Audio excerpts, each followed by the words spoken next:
জয় গুরু। পরম দয়াল আমার তোমার শ্রীচরণে জানাই ভূমিষ্ঠ প্রণাম, আর আপনাদের প্রতি প্রত্যেককে জানাই আনন্দিত জয় গুরু। আজকে আমি আলোচনা করব কোন রুমে আপনি নাম করবেন, নামের সময় হাত কোথায় থাকবে।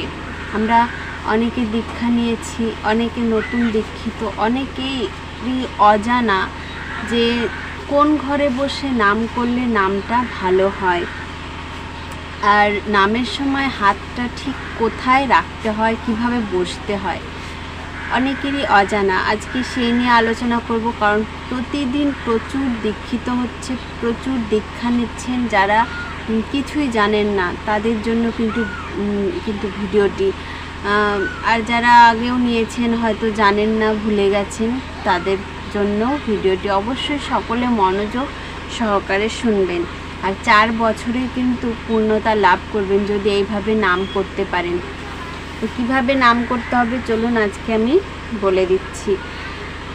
এগুলো কিন্তু কোনোটাই আমার কথা নয়, এগুলো ঠাকুর বলে গেছেন, আর সেই কথাগুলি আমি আপনাদেরকে শোনাচ্ছি। আজ আলোচনা করব নাম সম্পর্কিত বিষয় নিয়ে। আমরা অনেক দিন ধরে দীক্ষা নিলেও কিভাবে নাম করতে হয়, নাম করার সময় হাত কোথায় রাখতে হয়, তা আমরা অনেকেই বুঝে উঠতে পারি না।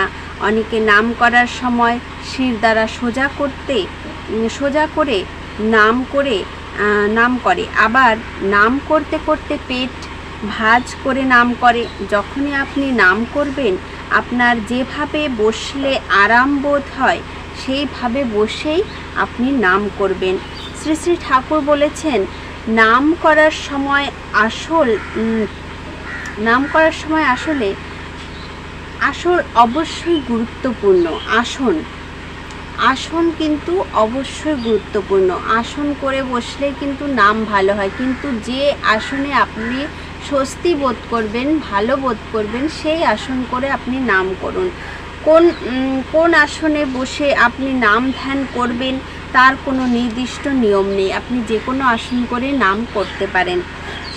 যে আসনে বসে আপনি দীর্ঘ সময় ধরে নাম ধ্যান করতে পারবেন, সেই আসনেই বসে আপনি নাম ধ্যান করবেন, এতে কোনো অসুবিধা নেই। আপনি যে কোনো আসনে নাম ধ্যান করতে পারেন যেটাতে আপনি বেশি সময় ধরে বসে থাকতে পারবেন, তেমন আসন। অনেকে নাম করার জন্য পদ্মাসন, সুখাসন এর কথা বলে থাকেন, তবে যে আসনে শরীরের কষ্ট বোধ হয় না এবং দীর্ঘ সময় বসে ধ্যান করা যায়, সেই আসনই আমাদের করা দরকার। কারণ যদি এমন আসন করলাম যে আসনে আমি বেশিক্ষণ থাকতে পারছি না, আমার কষ্ট হচ্ছে, তাহলে আমি নামটা করব কি করে? নামটা ভেতর থেকে আসে, আর যখন নাম করার সময় নিজের শরীরে কষ্ট অনুভব হবে, তখন নামে আমি মনোযোগটা দিতে পারবো না। তেমন আসনই করা ভালো। কোলাহলহীন নির্জন স্থান, অথচ আলো হাওয়া যথেষ্ট বর্তমান, সেই স্থানই ধ্যানের জন্য আদর্শ। কোলাহলহীন, নির্জন, সেটা কোথায়? সেটা একমাত্র ঠাকুর ঘর। সে ঘরে দেখবেন ঢুকলে একটা স্মেল আসে, খুব সুন্দর। আমরা ধূপ জ্বালি, সেই স্মেলটা পুরো ঘরে ছড়িয়ে থাকে, আর সেই ঘরটা একদম শান্তিময়। সেখানে বসে আপনি যতক্ষণ ইচ্ছা নাম করতে পারেন। যে স্থানে ধ্যান করলে মন ইষ্টমুখী হয়, সেই স্থানে ধ্যানের আদর্শ স্থান বলা হয়। ধরুন আপনার ঘরের অনেক রুম আছে, কিন্তু সব রুমে পড়াশোনায় মন বসে না। ওই রুমগুলির মধ্যে একটি রুমে পড়াশোনায় মন বসে, সেটা সকলেরই হতে পারে। আমি একটা রুমে বসেছি, কিন্তু সেখানে আমার কিছুতেই মুখস্থ হচ্ছে না। অন্য একটা রুমে গেলাম, দেখুন সেখানে তাড়াতাড়ি মুখস্থ হয়ে যাচ্ছে। এরকম কিন্তু হয়। তেমন নামের ক্ষেত্রেও ঠিক তেমনই। আপনি যেখানে স্বস্তি পাবেন, শান্তি পাবেন, নির্জনহীন, যেখানে কোনো কোলাহল নেই, কোনো শব্দ নেই, সেই স্থানে নাম করুন, দেখবেন অনেকক্ষণ নামে বসে থাকতে পারবেন। পড়াশোনায় মন বসে, সেই রকম স্থানই, মানে ধ্যানের একটি স্থান আমাদের পছন্দ করতে হবে, সেই রকম জায়গা আমাদের একটা পছন্দ করতে হবে। সেই জন্য অনেকে ঠাকুর ঘরে ধ্যান করে থাকেন, কারণ ঠাকুর ঘর কিন্তু অন্যান্য ঘরের থেকে আলাদা হয় বলে ধ্যান ভালো হয়। পুণ্যপুঁথি গ্রন্থের কয়েকটি বাণী উল্লেখ করা হলো। যদি সুখ চাস, শান্তি চাস, স্বাস্থ্য চাস, তবে নাম কর। যেখানে যাবি, যাকে দেখবি, যেমন করে পারিস তাকে নাম দিবি, নাম প্রচার করবি। যদি নাম ভুলে যাস, যাতে তুই হয়েছিস, যাতে জীবন পেয়েছিস, তাই যদি ভুলে যাস, তবে অনন্ত অনন্ত জন্মেও পাবি না। এই হলো শ্রী শ্রী ঠাকুরের মুখ নিঃসৃত কথা। যদি নামই ভুলে যাই, তাহলে আমি যে এসেছি এই ধরাধামে, এই পৃথিবীতে কার জন্য এসেছি, কি করতে এসেছি, যদি আমি তাকেই ভুলে যাই। তাই নামটা যেখানেই যাবি নাম করবি, যেখানেই যাবি দীক্ষা দিবি। কারণ এই দীক্ষার স্বাদ যে পেয়েছে, সে কখনোই সেই স্বাদ থেকে বঞ্চিত হতে পারে না। আলস্য জড়তা শয়তানের থানা করিস নে, নামে ডুবে থাক, নাম কর আর নাম দিয়ে দে। শান্তি করে ঘুরে বেড়াচ্ছিস, নাম করে জগৎ ভুলে যেতে পারিস না, শরীর ভুলে যেতে পারিস না, তাহলে শান্তি পাবি কোথায়? কি চাস? আর কি চাস? অমৃত দেবগণ যে অমৃত পান করে অমর হয়েছিল, তোদের সম্মুখে সেই অমৃত তোদের হাতে ধরে দিচ্ছি, মুখে তুলে দিচ্ছি, তাও খেতে পারবি না। সমুদ্র মন্থন করে যে অমৃত উঠে এসেছিল, যে অমৃত দেবতারা পান করেছিল, ঠাকুর আমাদের সেই অমৃত আমাদের তুলে দিচ্ছে। এই নামই হচ্ছে সেই অমৃত। আর সেই অমৃত যখন তোদের হাতে তুলে দিচ্ছি, মুখে তুলে দিচ্ছি, তখন তবু তোরা খেতে পারছিস না। কেন পারছিস না? এটাই তো অমৃত। এই অমৃত আমাদের পান করতে হবে, এই নাম আমাদের করতে হবে।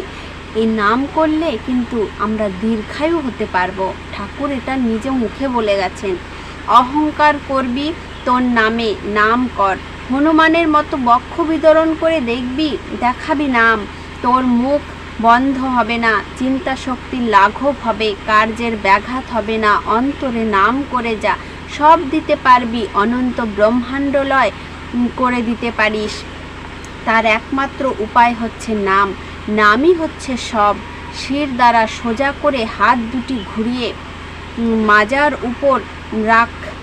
কাজের সময় কাউকে কাছে রাখবি নে, একা এমন করে বসবি যাতে অঙ্গ প্রত্যঙ্গ না ঝুলে পড়ে।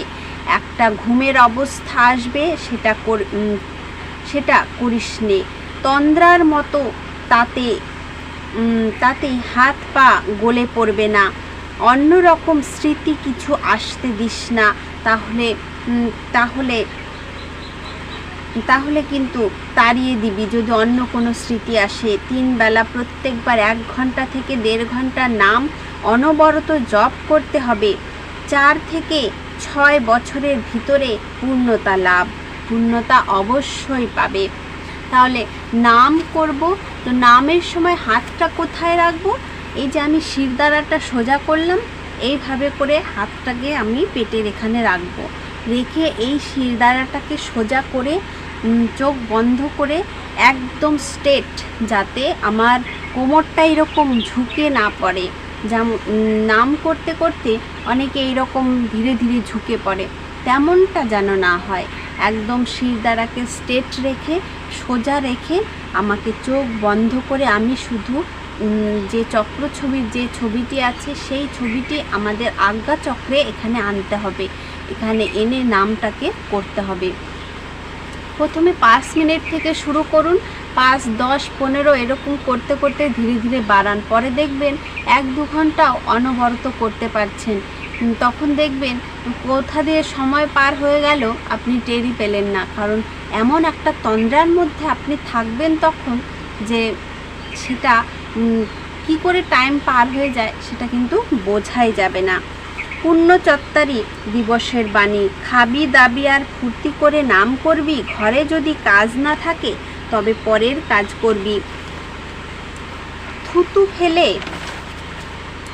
দে তোর সামর্থ্যের গায়ে। নাম নাম নাম। যত বন্ধু আছে সকলকে বলবি নামের কথা। বিশ্বাস করে দেখ না, কত কথা বলিস। এটা বিশ্বাস করে না। কতই তো কথা বলি আমরা বন্ধুবান্ধবের সঙ্গে অন্য কথা না বলে এই ঠাকুরের নামের কথা বলি, তাহলে দেখতে পারবেন ধীরে ধীরে সকলেই নামে ডুবে গেছে। আর এই নামে যতদিন না আমরা ডুবতে পারছি, নামে যতদিন না আমরা নামটা করতে পারছি ঠিক মতো, ততদিন কিন্তু আমরা সফলতা পাবো না। তাই ঠাকুর এখানে বলে গেছেন, এইভাবে নাম করে দেখ, অন্যরকম স্মৃতি কখনোই আমাদের মাথায় আসতে দেবে না, তাহলে সেগুলোকে তাড়িয়ে দিবি। যদি আমি চক্র ছবিটাকে আজ্ঞাচক্রে ধরে রাখতে না পারি, তাহলে আমরা তখন কি করব? অন্য কোনো চিন্তা না আসতে দিয়ে ঠাকুর বাড়ির কথা ভাববো, দেওঘরের কথা ভাববো, ঠাকুরের আচার্যদেব আছেন, বৌরানীমা আছেন, এদের কথা ভাবতে ভাবতে আবার দেখবেন আজ্ঞাচক্রে সেই চক্র ছবিটি চলে এসেছে। তো এইভাবে ধরে রাখতে যখন আমরা শিখে যাব, যখন আমরা এইভাবে নাম করতে পারবো, তখন কিন্তু আমরা অনায়াসে সফলতা পাবো। তাই বলেছেন 3 বেলা প্রত্যেকবার 1 ঘন্টা থেকে 1.5 ঘন্টা নাম অনবরত জপ করতে হবে। 4 থেকে 6 বছরের ভিতরে পূর্ণতার লাভ কিন্তু অবশ্যই হবে। এটা ঠাকুরের মুখনিসৃত কথা, অবশ্যই মেনে চলবেন। আর মেনে দেখুন না কি হয়। কারণ আর ঠাকুর বলেছিলেন চলতে ফিরতে নামের কথা, চলতে ফিরতে শ্বাস প্রশ্বাসের সঙ্গে নামের কথা। আমরা যেখানেই যাব নাম করব। আমরা কোথাও হাঁটতে হাঁটতে যাচ্ছি, সেখানে আমরা নাম করতে পারি। তো এইভাবে আমরা নাম করব। এতে কি হবে? আমাদের মস্তিষ্কটা কিন্তু নাম করতে করতে মস্তিষ্কটা পরিষ্কার হবে, মনটা পরিষ্কার হবে।